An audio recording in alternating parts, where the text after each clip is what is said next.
This podcast is brought to you by Carvana. Buying a car shouldn't eat up your week. That's why Carvana made it convenient. Car buying that fits around your life, not the other way around. You can get pre-qualified for an auto loan in just a couple of minutes and browse thousands of quality car options, all within your terms, all online, all on your schedule. Turn car buying into a few clicks and not a full week's endeavor. Finance and buy your car at your convenience on Carvana. Financing subject to credit approval. Additional terms and conditions may apply. This is the biggest news about Formula One team principals probably ever. Genuinely. This is huge.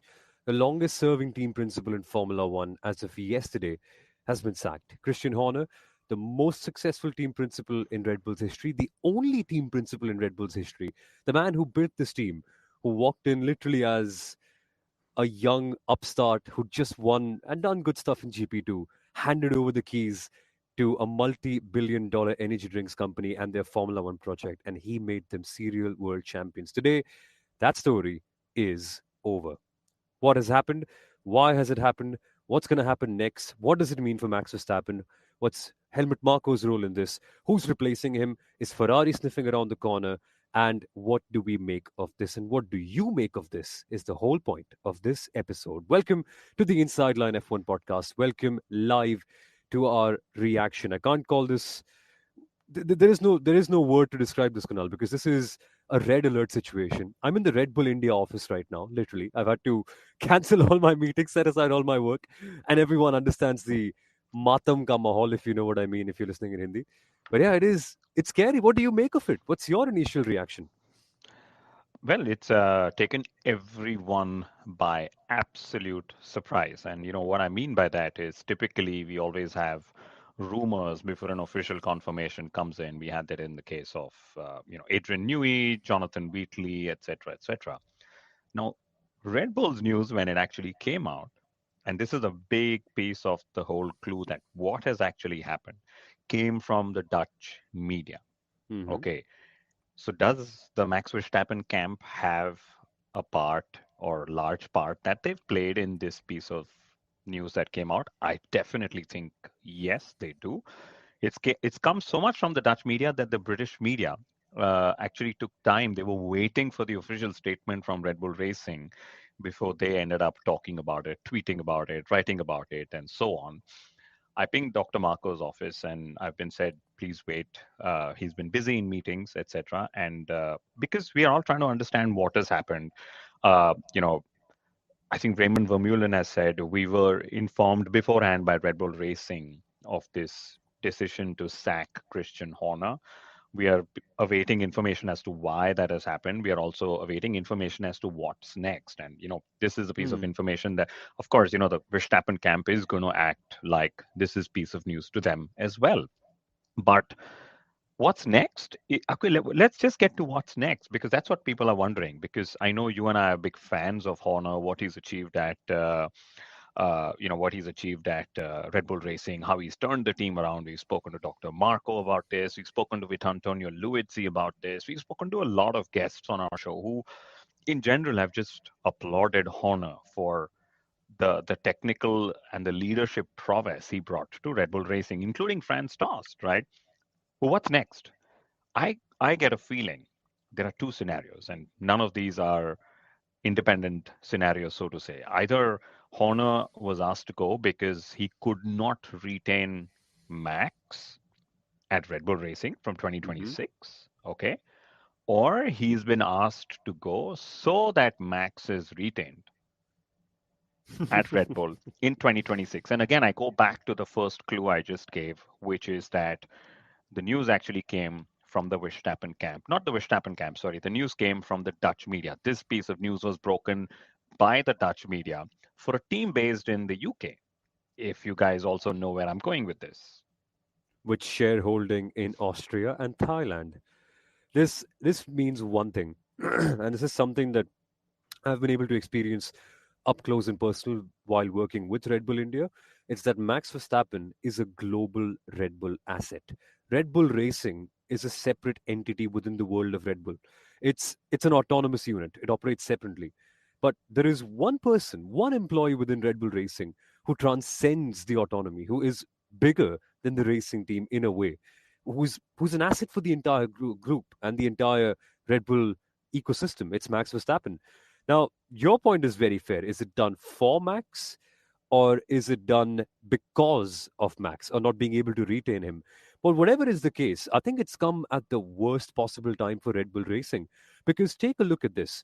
Red Bull are now transitioning into a new chapter in their history, one that they have never written before, one where they are making their own power units, one where they don't have the genius of Adrian Newey, and one where they also don't have a long standing political figure now who knows how to navigate the sort of choppy waters of Formula One, which, by the way, Christian Horner did from the first day he walked into Formula One. Like, I was just reading this piece on the race talking about this.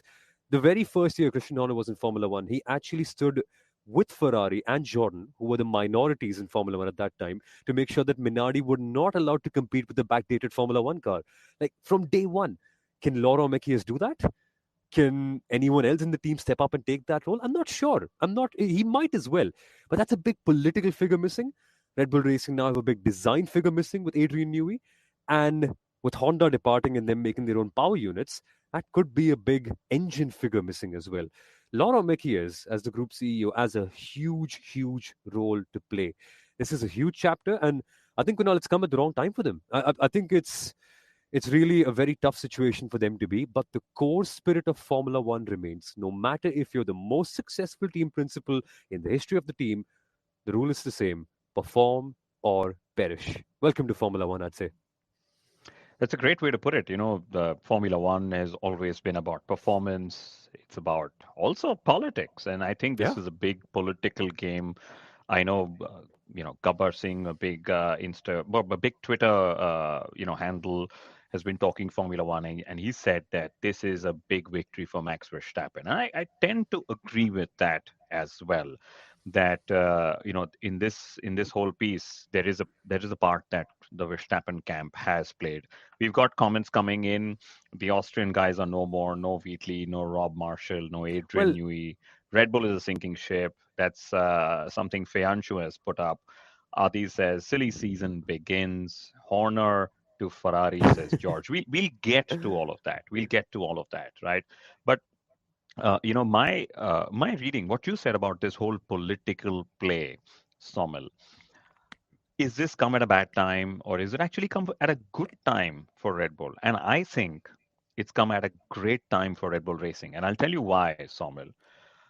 I am only thinking of that big quote from the movie Dark Knight. yeah. I forget what it's like. You live, you You either either die die a a hero hero, or live long enough or to be the villain.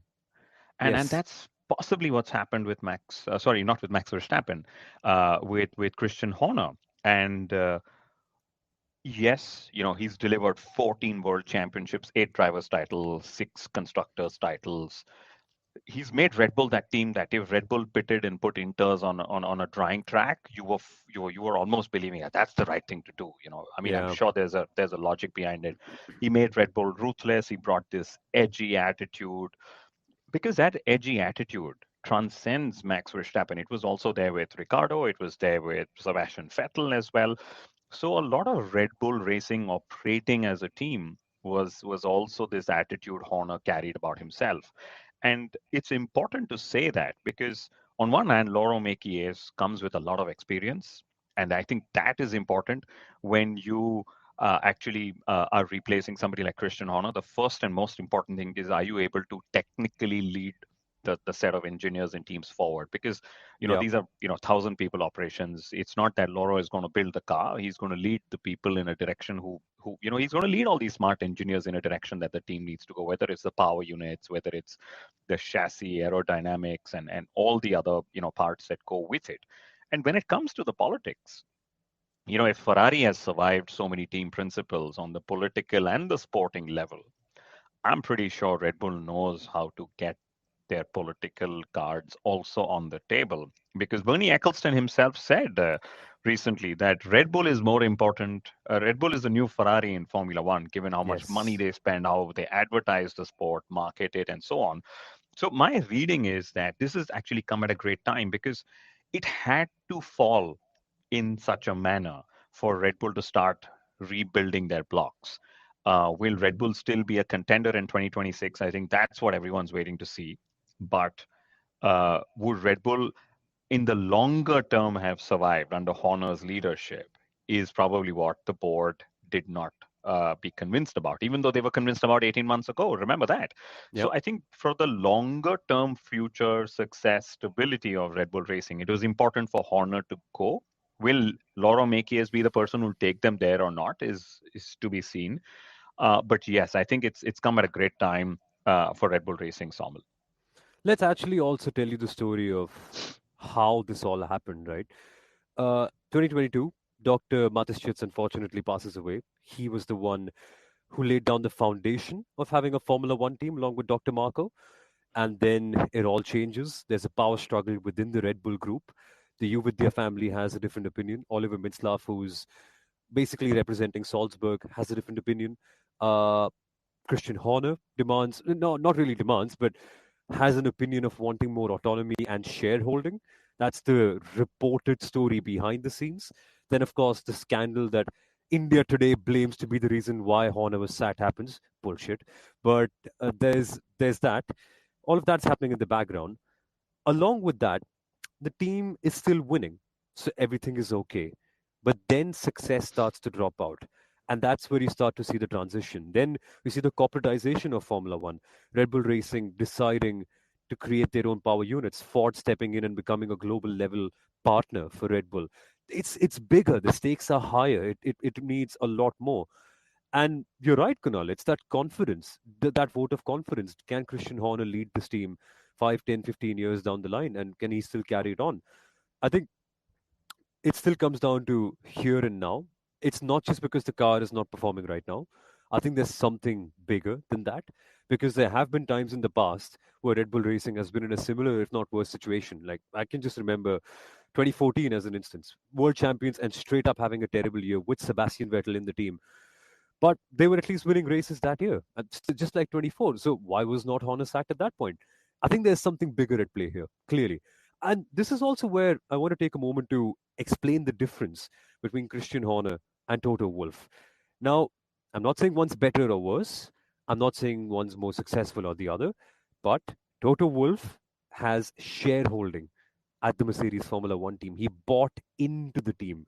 Christian Horner was just an employee, the top employee, but an employee.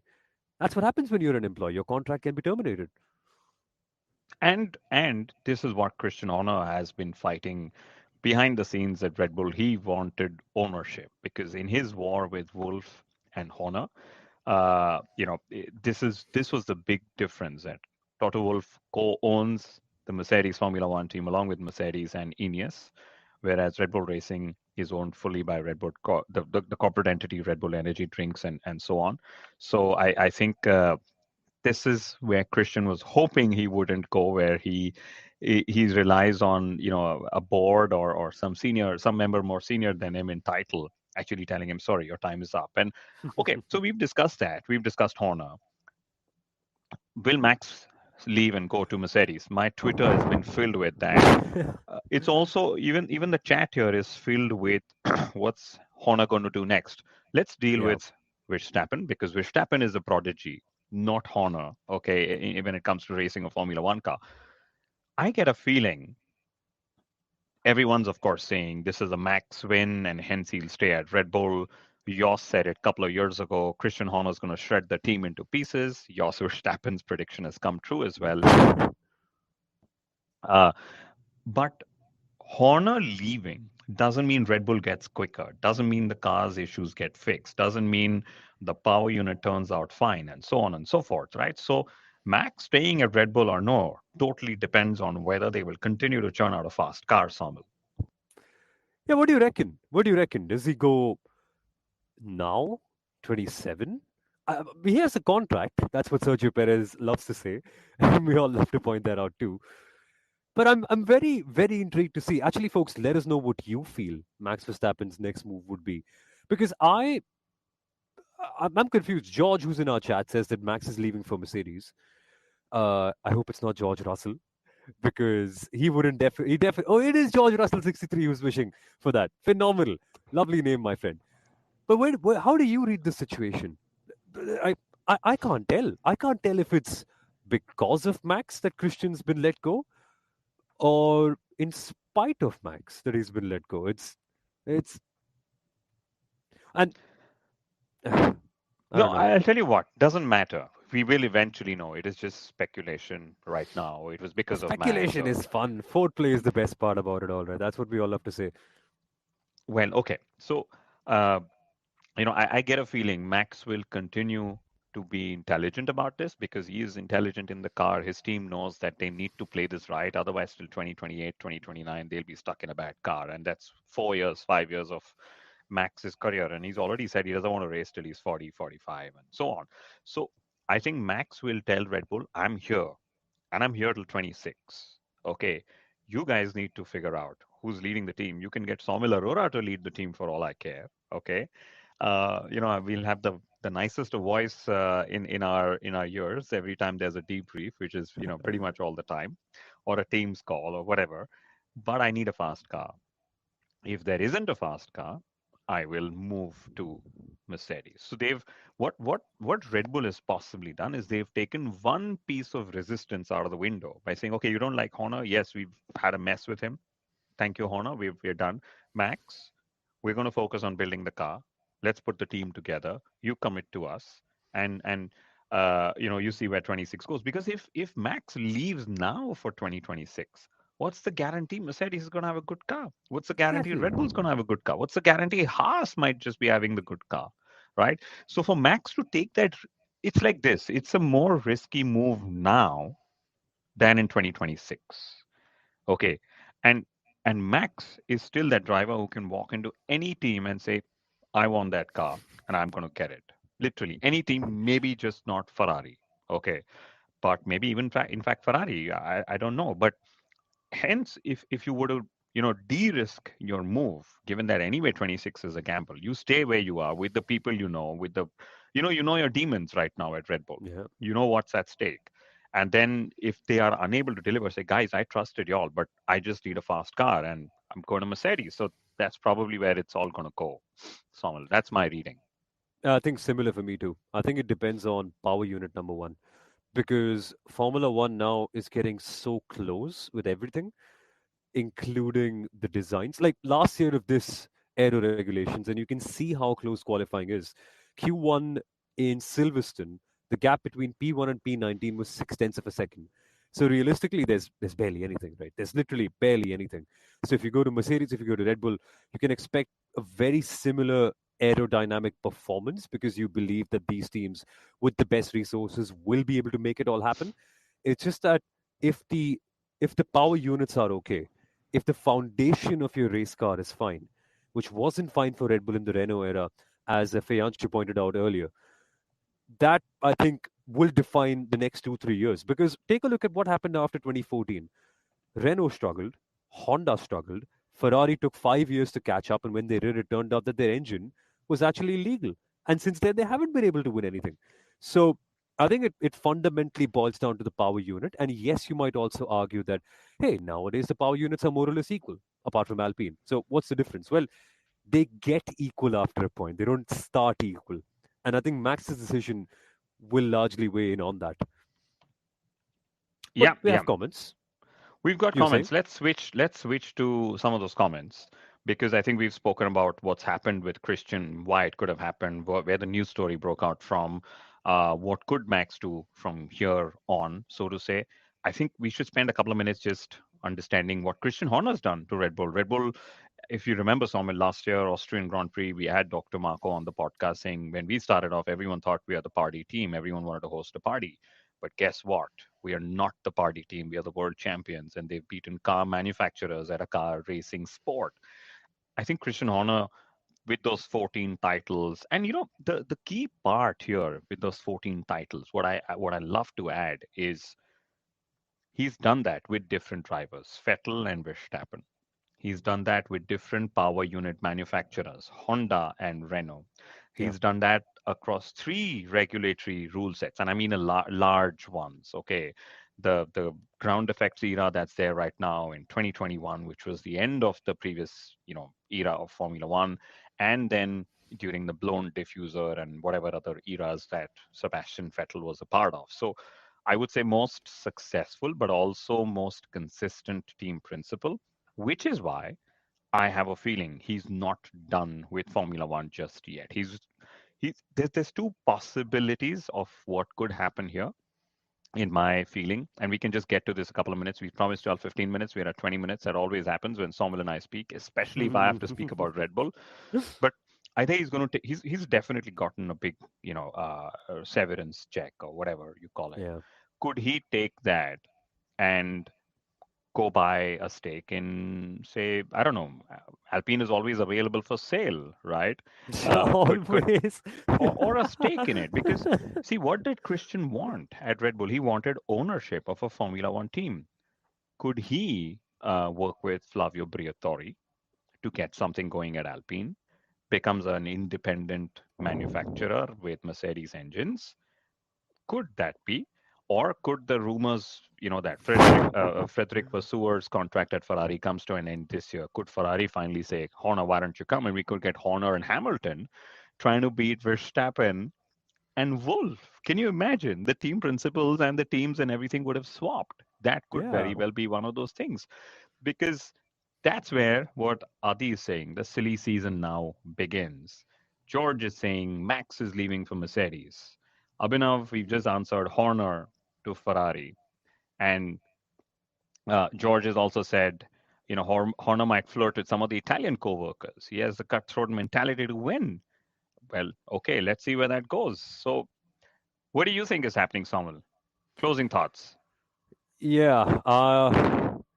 What I think is happening is Christian Horner's too big to stay out of the sport. Like, I think he's too big. He's only 51, is he not? I think he still has got many, many, many, many, many, many, many years in Formula One. And the way this is all ended, it's unfinished business, clearly. Uh, Hell, he could start a 12th Formula One team. That's what one of our former guests on the Inside Line F1 podcast is trying to do. Otmar Safnauer, he's trying to get investment externally to start a 12th Formula One team. Christian Horner could start a 12th Formula One team. And who's to say no to him? Would you deny him with all of his pedigree? I don't think you would. Alpine's an option. Yeah, I think he's too big to ignore. He's too big to ignore. But before we end, I really do want to acknowledge a few of the comments because we haven't been able to go through all of them. And that'll be a good note to end on, just by also mentioning what Red Bull's next plan of action is. So, awkward, Ricardo was also his creation in a way. Absolutely. Dr. Marko has a big hand in that, though. Let's not forget. Feyanshu, even if Max stays till 26, it's not the year RB will be quick following the trajectory. Well, you never know. You never know. George says, even though Max makes his own decision, he's more controlled by Yoss, and Yoss is definitely liking what Toto is offering. And for my boy, George, he will get the heat of blindly trusting Toto. Well, yeah. Toto Wolf could have avoided all of this by just signing Lewis for a 2-year contract. But He anyway, could have. Uttara says, I'm waiting for Jos Verstappen's press quotes on this. It's going to be diabolical. Yes. And awkward is actually said, Christian Horner deserved a farewell race. Red Bull always does these kind of things. I mean, when it comes to sacking people, well, you don't get a farewell. Sorry. But I think once he's passed away, he deserves a statue because he built this.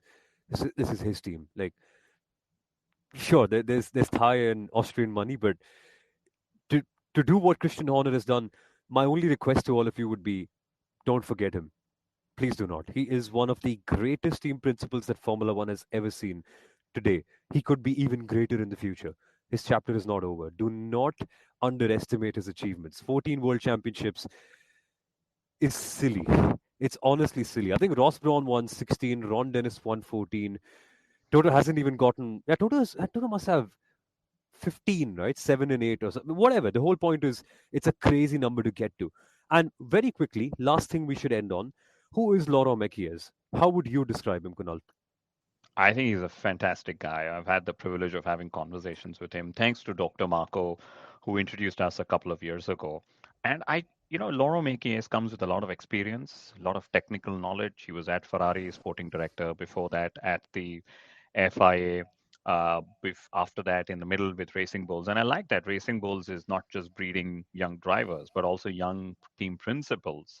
for Red Bull Racing. And every time I had spoken to Laurent, and it was a few times, he just came up. You'd imagine that these team principals are very arrogant, egoistic, don't like to speak nicely. But my conversations with him, and I promise you, one conversation was at 7:30 in the morning. They were so warm, they were so friendly, they were so equal, if that's the word. I'm a nobody when it comes to these team principles and whatever in Formula One. But either way, being a good guy doesn't guarantee anything in Formula One. So what Laurent needs to do is first stabilize the ship, and I think he's going to be tasked with a very, very tough task, if that's the way to put it, Yep. where he's going to have to, like I said, stabilize the ship and continue, before putting more building blocks in it, because this team is going to survive. This team is going to survive for the next 20, 30, 40 years in the Yeah. business of Formula One. Can they survive in the sport of Formula One? That's Laurent Mekies' big challenge. Exactly. What a guy. Started out his journey at Toro Rosso as not a race engineer, I think one of the performance engineers there, and now full circle, being the CEO of the Red Bull Racing Formula One team. Congratulations, Laurent Mekies. Commiserations, Christian Horner, but you will go down as one of the greatest. And thank you for all of you for joining. I think time's up. I've got to go back to work. Kunal has to head back to work as well. It's the middle of a work day. You guys must head back to work as well because it's 16:48, 4:45 on a Wednesday afternoon. So I'm pretty sure your workday isn't done. But if you've joined us in the meantime, thank you very much and stay tuned. More feature content is coming on the Inside Line F1 podcast. Click on the bell notification, share this video, subscribe, do all the good stuff. And thank you. We'll catch you